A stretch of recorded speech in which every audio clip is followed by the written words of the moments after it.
Welcome to the Work Life Hub TV. Again, Zukunft Personal 2016 in front of the Blogger Lounge. And I'm here with Professor Vicki Culpin from Ashridge Executive Education. We have already met online because we recorded the podcast episode on your specialist subject, which is sleep. Yes. And that's what you came also here to talk. You had your keynote just now. Yes. About exactly. the importance of sleep for management, for HR. Yes, absolutely. So thank you very much for pleasure. joining us here in visual, not just audio, but also visual. So Vicki, you've walked around here at the Zukunft Personal yesterday already. Yes. How are you finding it? What have you gauged here? Fantastic. First impressions were it is huge, absolutely huge, which was a real surprise to me. I mean, I was expecting it to be large, but not quite as vast. And I was talking to a couple of people saying certainly the largest in Europe, possibly in the world, which is amazing.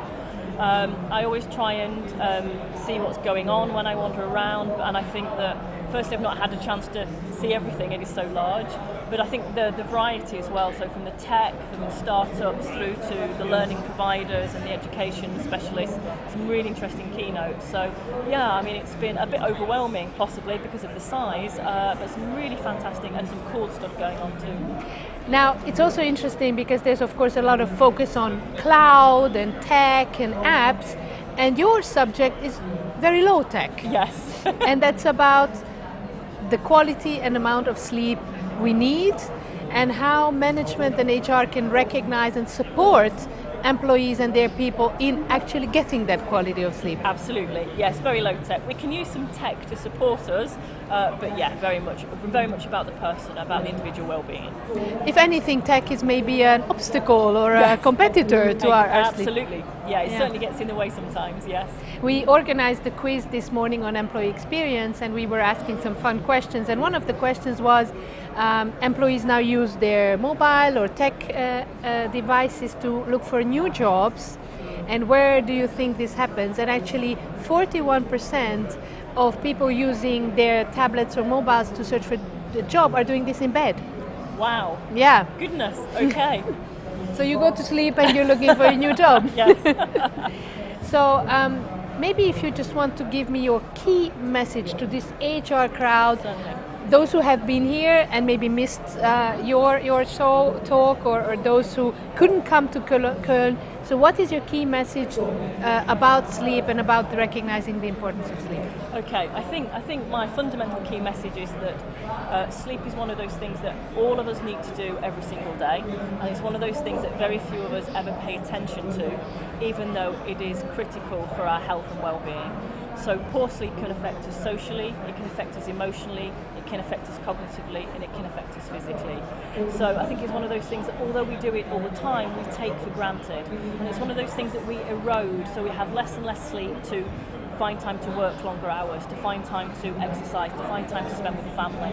And whilst all those things are really important, we often deny the fact that sleep is ultimately critical for our well-being, keeping us alive.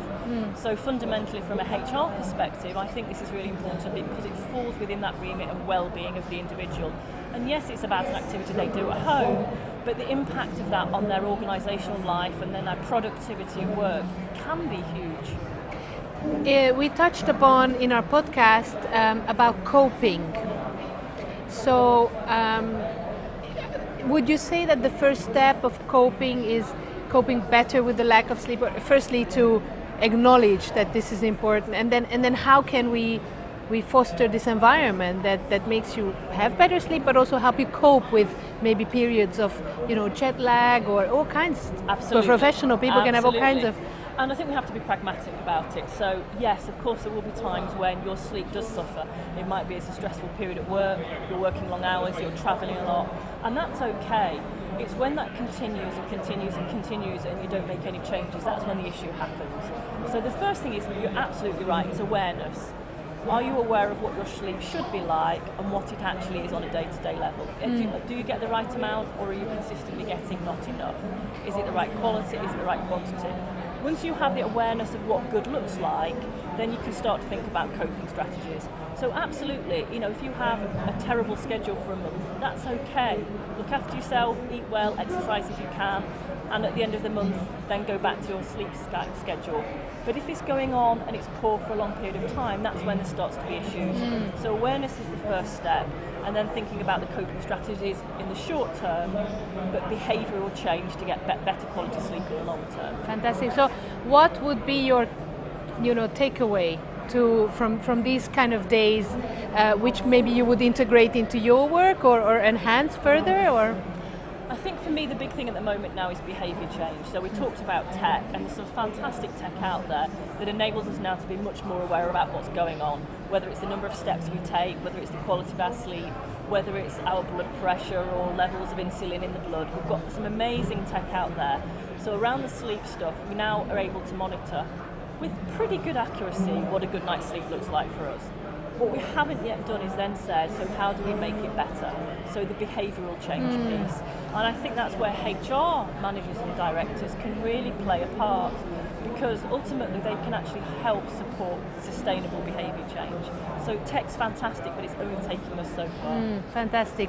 Well, thank you very much for taking again some time to My speak pleasure. with us, and I wish you best of success in Thank you your very future much. work. Thank you. Thank you. And for more videos, look further in this playlist or go to worklifehub.com, where we have our podcast with Vicki and other keynote speakers of Zukunft Personal, and more content about work-life balance, work-life initiatives and quality of work.